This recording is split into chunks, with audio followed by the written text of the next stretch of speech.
Hello bachcho, let's read this given question. So the given question says that a 220 volt AC supply is connected between points A and B, see in the figure. What will be the potential difference V across the capacitor? तो देखिए बच्चों, question में हमें बोला गया है कि हमारे पास जो गिवन सर्किट है उसमें हमने क्या किया है, एसी सप्लाई प्रोवाइड किया है जिसकी वैल्यू हमें दी है 220 वोल्ट। तो हमेशा हमें पता होना चाहिए जो एसी सप्लाई की वैल्यू दी होती है वो उसकी आरएमएस वैल्यू होती है। तो वी आरएमएस की वैल्यू हमें गिवन है, दैट इज 220 वोल्ट।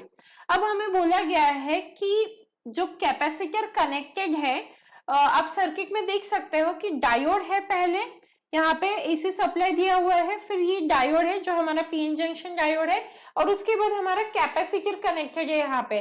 तो हमसे पूछा गया है कि ये जो कैपेसिटर है इसके अक्रॉस पोटेंशियल डिफरेंस कितना होगा। उसके लिए हमारे पास चार ऑप्शंस भी है, जैसे ऑप्शन ए है 200 volt, option B is 110 volt, option C is 0 volt and option D is 220 into root 2 volt. तो इन चारों ऑप्शन में से हमें करेक्ट ऑप्शन फाइंड आउट करना है। तो इस क्वेश्चन को सॉल्व करने के लिए हमारा की कंसेप्ट क्या रहेगा? की concept to solve this question will be VRMS equals to V not by root 2। तो देखिए ये हमारा फॉर्मूला होता है VRMS और पिक वोल्टेज के बीच का रिलेशन हमें इससे मिलता है। तो ये V नॉट क्या रिप्रेजेंट कर रहा है? Peak voltage of AC। तो ये है पिक वोल्टेज और VRMS वैल्यू तो हमें गिवन ही है। तो गिवन क्या है क्वेश्चन में वो भी लिख लेते हैं एक बार। गिवन इज VRMS वैल्यू हमें दी हुई है और वो है 220 वोल्ट।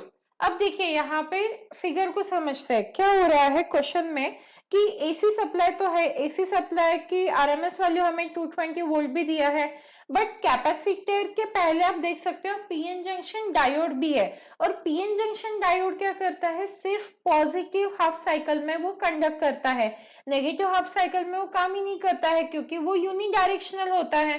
तो यहाँ पे हम क्या लिखेंगे? During positive half cycle, during positive half cycle, during positive half cycle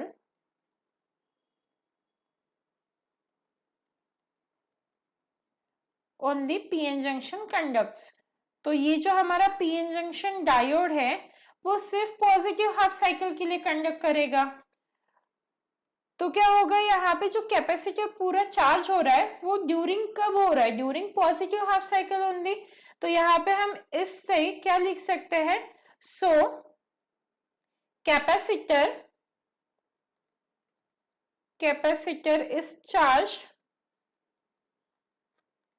capacitor is charged during positive half cycle, during positive half cycle. क्यों? क्योंकि जो पीएन जंक्शन है वो पॉजिटिव हाफ साइकिल में ही कंडक्ट कर रहा है, नेगेटिव हाफ साइकिल में वो क्या कर रहा है? कंडक्ट कर ही नहीं रहा है, मतलब कैपेसिटर तब चार्ज होगा ही नहीं।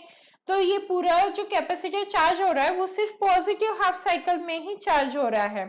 तो इसीलिए जो पोटेंशियल डिफरेंस है अक्रॉस कैपेसिटर वो किसके इक्वल आ जाएगा?